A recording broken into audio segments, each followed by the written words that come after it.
Selamat pagi, Bu Nur. Bagaimana kabarnya? Selamat pagi Pak Puji, Alhamdulillah kabar baik Pak.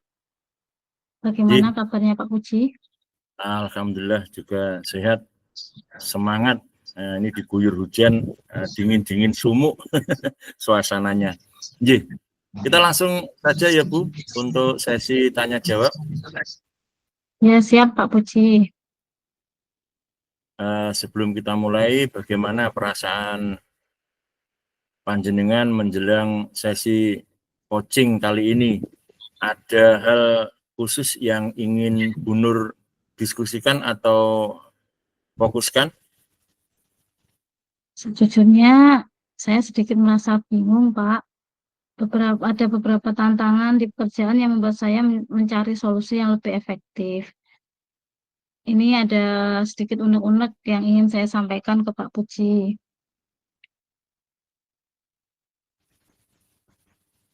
Inggih, saya menghargai kejujuran Bu Nur. Mari kita jadikan sesi ini sebagai ruang untuk menjelajahi solusi bersama. Apakah ada hal khusus yang ingin kita bahas lebih mendalam hari ini? Ada Pak Puji, ada sedikit unek-unek yang ingin saya sampaikan ke Pak Puji. Oke, kita langsung ke sesi tanya jawab aja Bu ya. Ya Pak. Apa tujuan yang ingin Bu Nur capai dari sesi coaching ini? Saya ingin menemukan solusi dari permasalahan di kelas saya, Pak. Mungkin setelah saya ceritakan ke Pak Puji, saya bisa mendapat gambaran tentang apa yang perlu saya lakukan. Kalau boleh diceritakan kira-kira permasalahan apa yang Bu Nur alami ketika berada di kelas itu? Ya, Pak. Beberapa murid saya itu ada yang diam-diam membawa HP ke sekolah. Mereka menggunakan HP itu untuk bermain game pada saat jam pelajaran saat saya tidak berada di kelas. Dan ketika Bu Nur tidak ada di kelas itu, apa tidak ada tugas atau gimana gitu? Ya Pak, saat itu saya mendapat tugas dari Bu Kepala Sekolah sebagai pengawas dalam simulasi ANBK. Saya sudah memberikan tugas untuk murid-murid saya itu, dan saya meminta mereka mengerjakan tugas itu dan dikumpulkan. Tetapi ada 3 murid saya yang tidak mengerjakan. Setelah saya tanya, ternyata ada temannya yang bilang mereka itu main HP di kelas. Mereka main game di kelas, Pak. Oke, Bu Nur. Sebelumnya apa sudah ada keyakinan kelas atau peraturan kelas yang melarang atau apa murid membawa HP di kelas atau untuk kegiatan lainnya? Sebenarnya kami sudah membuat keyakinan kelas dan sudah kami sepakati bahwa tidak boleh membawa HP ke sekolah kecuali atas izin saya sebagai wali kelas.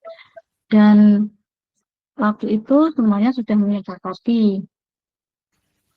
Namun mereka tetap diperbolehkan membawa HP itu kalau dibutuhkan saat pembelajaran di kelas.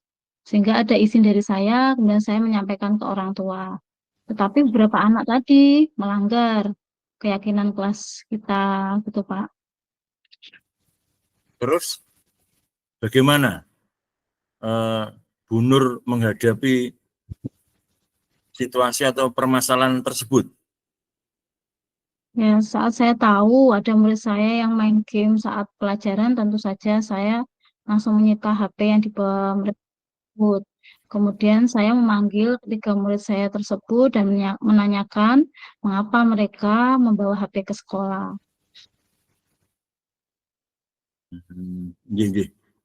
Kalau begitu kita akan bersama-sama mencari solusi untuk mengatasi hambatan ini. Apakah ada hal lain yang ingin Bu Nur tambahkan? Iya Pak, dalam pikiran saya itu apakah saya sebaiknya meninjau ulang keyakinan kelas yang sudah dibuat. Karena ternyata tidak hanya 3 murid saya tersebut yang pernah membawa HP ke sekolah tanpa sepengetahuan saya, Pak. Saat saya tanya mengapa bawa HP ke sekolah, alasan mereka beragam. Ada yang butuh HP untuk menelpon orang tuanya karena sering terlambat dijemput oleh orang tuanya. Kemudian ada juga yang katanya digunakan untuk belajar, untuk apa? Digunakan untuk kamus bahasa Inggris dan seterusnya. Jadi di situ saya berpikir apakah perlu ditinjau ulang untuk keyakinan kelas kami itu. Nggih, Bu Nur. Baik. Sekarang mari kita merancang rencana aksi kita. Apa rencana Bu Nur dalam mengatasi masalah ini? Rencananya saya ingin menanyakan kembali keyakinan kelas yang berkaitan dengan membawa HP di sekolah kepada murid-murid saya, Pak. Jika memang diperlukan membawa HP di sekolah, maka saya akan meninjau kembali keyakinan kelas tersebut dan memberi kebebasan sekaligus batasan yang tepat untuk murid-murid saya. Oh, begitu. Lalu menurut Bu Nur batasan apa yang tepat untuk murid panjenengan itu? Jika murid-murid saya memang menginginkan dan menyepakati membawa HP ke sekolah, maka saya akan kabulkan dengan syarat HP tersebut harus dikumpulkan sebelum mulai pelajaran. Jadi di pagi di awal itu mereka mengumpulkan HP, kemudian HP itu akan saya bagikan nanti pas pulang sekolah. Dan selama di sekolah harus menggunakan HP dengan bijak, tidak boleh digunakan untuk bermain game dan hal-hal lain yang tidak sesuai. Kemudian jika ada yang melanggar, maka kesepakatan boleh membawa HP tadi akan dibatalkan atau tidak berlaku lagi gitu, Pak. Oh, iya. Lalu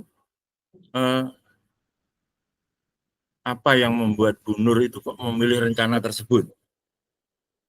Ya, Pak, karena saya pikir kalau anak-anak semakin dilarang, mereka semakin melakukannya secara diam-diam. Saya takutnya kalau mereka diam-diam membawa HP dan HP itu digunakan untuk hal-hal yang tidak baik, justru saya merasa kecolongan di situ.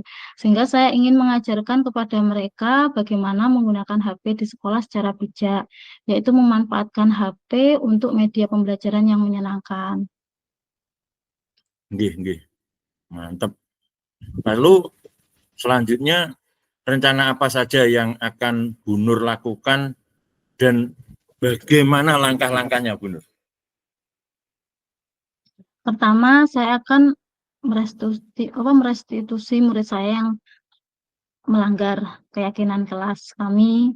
Lalu saya akan meninjau kembali keyakinan kelas tentang membawa HP tadi, kemudian dengan syarat-syarat yang sudah ditetapkan dan disepakati bersama, dan HP itu boleh digunakan untuk apa saja, nanti akan kami sepakati bersama, dan konsekuensinya jika mereka melanggar keyakinan kelas tersebut, kita sepakati bersama.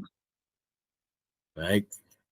Lalu yang saya tanyakan, siapa yang bisa membantu Bu Nur di dalam melaksanakan rencana tersebut? Tentu saja yang pertama saya harus minta persetujuan dari Ibu Kepala Sekolah untuk rencana saya tadi. Kemudian saya juga minta bantuan dari rekan sejawat dan saya juga akan mensosialisasikan rencana tersebut kepada orang tua atau wali murid. Wah, itu adalah langkah-langkah yang sangat baik, Bu Nur. Rencana aksi yang terstruktur dan fokus pada detail akan membantu Bu Nur mengatasi tantangan dengan lebih efektif. Lalu yang saya tanyakan, kira-kira kapan Bu Nur akan memulai menerapkannya? Hal ini akan saya terapkan secepatnya, Pak. Butuh konsistensi untuk selalu mengingatkan dan memberikan teladan kepada murid-murid saya untuk selalu disiplin dan menepati keyakinan kelas dan sekolah yang telah disepakati. Baik, sekarang apa yang menjadi komitmen Bu Nur terhadap rencana aksi yang sudah Bu Nur buat ini? Saya berkomitmen untuk selalu memberikan teladan yang baik untuk murid-murid saya, membuat keyakinan kelas yang jelas dan dapat diterima semua pihak, bersikap konsisten dan tegas bagi yang melanggar, dan selalu melibatkan orang tua dalam bekerja sama membimbing anak-anak. Itu komitmen saya, Pak. Jadi, terus bagaimana dengan tindak lanjut dari kegiatan coaching ini? Saya akan terus belajar, memahami, dan menuntun murid saya ke arah yang lebih baik, menjauhkan dari hal-hal yang negatif agar mereka dapat menjadi anak-anak yang selamat dan bahagia. Alhamdulillah, Nah, kegiatan ini tidak hanya menjadi fokus sementara, tapi juga sebuah perjalanan berkelanjutan menuju pengembangan diri dalam berkomunikasi efektif. amin, amin. Ini terus saya mau tanya ini, mungkin eh, kalau tidak berkenan ya mohon maaf. Bagaimana perasaan Bu Nur setelah melakukan coaching hari ini? Alhamdulillah, rasanya lega, Pak. Terima kasih Pak Puji sudah meluangkan waktu untuk saya, untuk ngobrol dengan saya, sehingga saya bisa menemukan solusi dari permasalahan saya. Sama-sama Bu Nur. Sampai jumpa lagi di coaching berikutnya. Wassalamualaikum warahmatullahi wabarakatuh. Waalaikumsalam. Siap Pak Puji, terima kasih.